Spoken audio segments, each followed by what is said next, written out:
पढ़ाया जाएगा? लिपि। देखिए भैया, लिपि जो होती है वो प्रत्येक भाषा की, हर भाषा की कोई में कोई लिपि होती है, और जिस भाषा के, जो भाषा जिस तरीके से लिखी जाती है या उसके लिखने के तरीके या रूप को लिपि कहते हैं। इसी भाषा के लिखने के तरीके या रूप को क्या कहते हैं?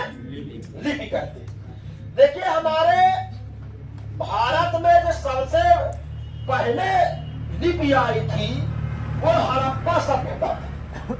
जो हड़प्पा सभ्यता थी उसमें, हड़प्पा सभ्यता में लिपि का प्रयोग हुआ था, और वो ऐसी लिपि थी कि हड़प्पा सभ्यता में उस लिपि को चित्राक्षर कहा जाता था। जो उस समय मोहरे बनती थी हड़प्पा सभ्यता में, तो उसमें जो चित्र बनाए जाते थे, इसीलिए उसे क्या कहा जाता था? चित्राक्षर लिपि।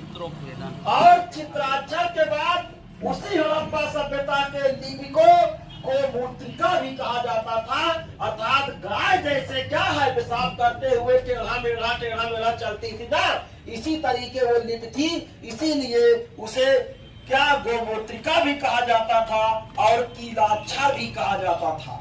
जो हड़प्पा सभ्यता की लिपि थी, हड़प्पा सभ्यता की,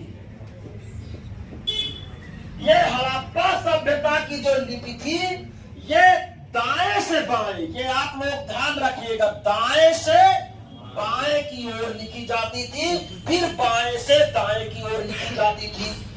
और ये लिपि आज तक पढ़ी नहीं जा सकी। ये जो लिपि थी, हड़प्पा सभ्यता थी, ये क्या है? ये दाएं से जो है बाएं लिखी जाती थी, और आज तक ये पढ़ी नहीं गई। अब देखिए, जो भारत की जो अगली लिपि थी, जो वैदिक काल से चली आती थी, जिससे देवनागरी लिपि का विकास हुआ था, जो वैदिक काल से सबसे प्राचीन लिपि मानी जाती है, वो ब्राह्मी लिपि है। कौन सी लिपि है? ब्राह्मी लिपि है।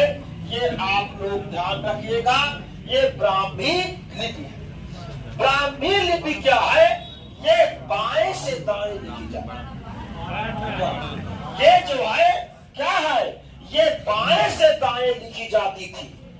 आप ये ध्यान रखिएगा, कहां से लिखी जाती थी? ये बाएं से